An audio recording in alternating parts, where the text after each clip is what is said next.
आज की स्टोरी है पेरेटो के ऊपर। पेरेटो इटालियन इकोनॉमिस्ट है। उन्होंने एक कंसेप्ट दिया कि कोई भी कंट्री में, उन्होंने इटली का एग्जांपल लिया था कि 80% of total wealth of Italy is with 20% of people and balance 80% is with 20% people.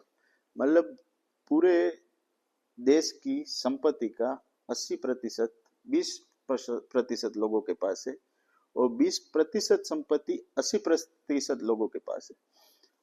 वो थियरी धीरे धीरे धीरे इतनी फेमस हो गई, इतनी पॉपुलर हो गई, और डेली लाइफ में भी अगर आप देखोगे ना तो वो अप्लाई होती है। ये थियरी हमारे कंट्री के लिए भी एप्लीकेबल है और हमारी लाइफ में भी एप्लीकेबल है। मैं आपको समझाने की कोशिश करता हूँ। अगर आप बिजनेस कर रहे हो तो आपके 100 कस्टमर है तो 20% कस्टमर, मतलब 20 कस्टमर ऐसे होंगे जिनसे आपको 80% बिजनेस मिलता होगा। अगर आप घर में देखोगे, आपके कपबोर्ड में 10 पेयर है क्लॉथ की, तो 10 में से 2 पेयर ऐसी होगी जो आप फ्रिक्वेंटली पहनते होंगे।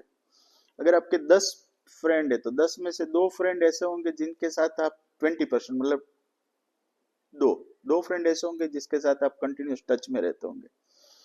आपका घर कितना भी बड़ा हो बट आप उसमें से 20% स्पेस को यूज करेंगे। आप सोफे पे भी पर्टिकुलर लोकेशन जो आपका होगा वहीं पे बैठोगे, भले पूरा सोफा 10 फीट का हो बट आप अपनी जगह पे ही बैठोगे।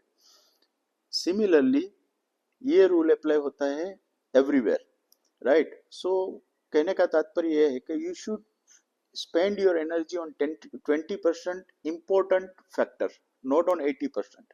अगर आपको बिजनेस ज्यादा चाहिए तो आपको 20% जो कस्टमर आपको जो 80% बिजनेस ला के देते उनका ध्यान देना चाहिए, right? Thank you very much.